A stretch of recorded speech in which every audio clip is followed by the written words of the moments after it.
we have one of our witnesses with the Lockheed Skunk Works scientist, and you know what skunk works are, you know, the super secret skunk works up in the high desert.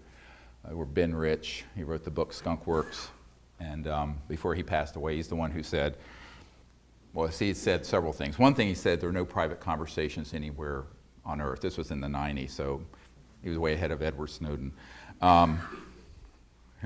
Number two, anything you can imagine, we've already done at the Skunk Works. And number three, we already have the technologies to go travel amongst the stars. In fact, we can take ET home. And the last thing he did in his slide was to show this black disk going out into space. And it was a human. It was a man-made electromagnetogravitic, EMG, anti-gravity disk, which they have, and which we have had since October 1954, when we mastered gravity control. But the more profound thing is that people who've studied this begin to have experiences that are very, very strange. Because you can take these electronics and create this lifter effect of anti-gravity. So they're called lifters. And the way it is done is that at a high enough voltage with a counter-rotating field, you can cause lift. And this is if you go all the way back to the experiments of T. Townsend Brown, who, of course, ended up being the guy at the starting of the RAND Corporation. His stuff went to the Air Force, went black. Or the Klossky-Frost experiment in late 20s in Germany.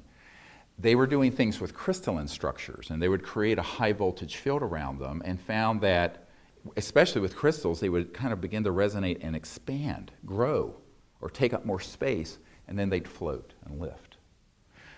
1920, I mean, before any of us were, I suspect before any of us were alive. I don't think there's anyone here who was alive in the 28 and 29 time period. Not even I.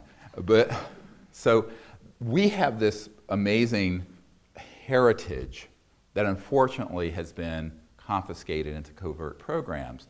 But the people that I've dealt with, I now have over 500 people I've met with, like the guys at Lockheed Skunk Works and Northrop and the agencies, three-letter agencies, who've shared this with me. And the senior scientist here in the Naval Research Labs in DC, which is the largest Department of Defense lab, was in, quote, the vault and saw the documents that October 1954 is when we completed all the studies for gravity control. So we haven't needed rockets, jets, cars, trains, buses, trucks, ships on the ocean using combustible fuels or nuclear power since October 1954. Now, it was being studied before then for a couple decades, but it was mastered. That's when they mastered gravity control.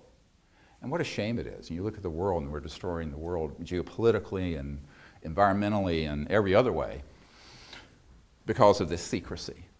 And the secrecy is something that I understand but do not agree with.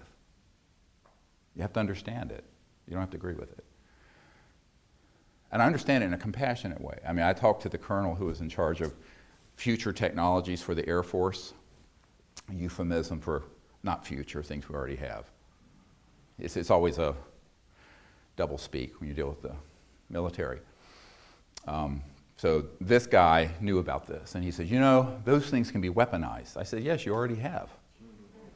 They're already weaponized. I said, I can't tell you how many patients I took care of in the emergency department who were killed with knives, steak knives, butter knives, you can kill everything. I said, everything can be weaponized. The question is, do we let human society terminate fighting over the last barrel of oil and destroying the biosphere, or do we find a way to live together peacefully in an enforceable peace? Maybe it may be the peace of the chained dogs initially, because there are always going to be madmen out there, but allow these sciences to come out so we don't cannibalize the earth. Because we're 100 years into a period when everything I'm telling you should have been known and out, at least in terms of the theoretical physics, the applied free energy materials should have been out by the turn of the last century, early 1900s, and the electromagnetogravitics, 40s and 50s, which of course Werner von Braun was working on with Adolf Hitler in Germany. That was their secret weapon. We were doing the atomic bomb, they were doing anti-gravity. But we have this period in our history right now where we've sort of gone past the red line of disclosure, where we should have had these things disclosed and put into peaceful application before I was born, because I was born in 1955. So I think that when we look at this, we have to say, you know, it's a little bit like Gloria Steinem when she used to say, the truth will set you free, but first it will piss you off. Love it. Love it, love it, love it. But we're at this point, we're going to have to decide to make these changes, but first we have to understand what we're dealing with here. And we really have to begin to understand the power of the conscious mind and these technologies and how they come together. Because when we're out there making contact with these civilizations, we're actually pulling together amazing science and technology, even though you may not fully understand, but the things that are happening are amazing. And therefore the phenomena that can happen are amazing. And that's why you need this understanding, this scientific and intellectual understanding to understand the experience you will have or may have already had and didn't understand what happened when you had it. Like when you had that at the Outer Banks. That's why the men who've worked in these projects and some of the women, like this guy at the Lockheed Skunk Works, he knew about some of this, but not all of it. He knew more about just the more mainline anti-gravity stuff, or electromagnetogravitic, because that's the proper term. Anti-gravity, sort of a pop culture term. It's incorrect. It's not anti-gravity, it just creates a mass cancellation effect of an object so it floats. And if you cancel the mass enough, think about it. If you create a voltage around an object where the mass becomes less and less and less, what happens when the mass goes to zero? It disappears, correct. It vanishes to the eye and all detection systems, and it's then moved into another dimension. And it's in that state that it goes from this star system to another one. Get it? Does this make sense to people? Now this is beginning to make sense. So when these pilots and people come to me with the experience, now they're going to come with an empirical observation, and they don't have the background. I will try to explain to them why that 747 and this massive craft went from here to here and looked like it vanished, or the one that's going on your wingtip was hovering there and all your instruments were going nuts on board and it just dematerialized and vanished. There's nothing metaphysical about it. It's an actual hard science, a very well understood hard science, but it's not something you can take at a course at MIT. So this is your MIT course. So for now, someday, this will be mainstream education. I hope. Soon. Maybe not soon, but the sooner the better. The kids coming along need to understand this. This particular scientist, getting back to his experience, the reason he called me up was not to tell me about the time he was operating a radar system and an ET craft came in and did all this amazing stuff, which is in the disclosure book. It was that he had an experience that he didn't understand. A personal experience. This is why a lot of these guys end up getting in touch with me. It's very funny. And I'll go, okay. So I'm on the phone. I think he heard me on a radio show or something, and so he says, well, Doc, I was practicing a meditation discipline back in the 60s called Rosicrucians or something like that. Yeah, the Rosicrucian. And he was trying to learn how to, what they call astrally project, where your body of light and consciousness sort of lifts up out of your physical body and flies around, like a lucid flying dream, but sort of on command instead of accidentally. And I said, oh, cool. You ever have any success with that? He says, yes, let me tell you. And he says, but it has to do with this issue. I said, oh, really? And so he said, well, I was there and I was trying too hard. He wasn't relaxing deeply enough. And so his teacher one day said, look, you know how to do this. You just need to let go and let it happen.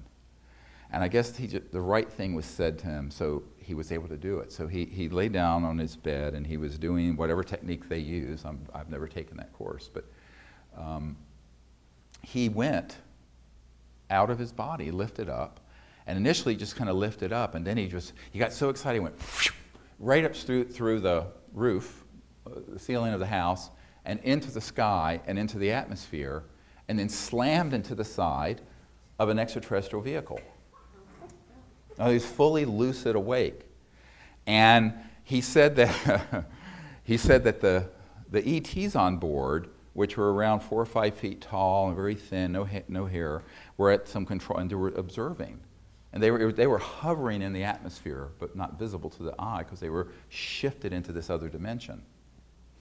And when he hit the spacecraft, the craft moved, but it was not his physical body, it was his astral body, the body of light that you fly around in. And he says, I don't understand how an interstellar vehicle, because he knew they existed, could be affected. I said, because it had shifted its resonant frequency beyond the crossing point of light, the speed of light and matter and electrons, into a dimension that closely approximates the astral body field, that energy field that the mystics called astral.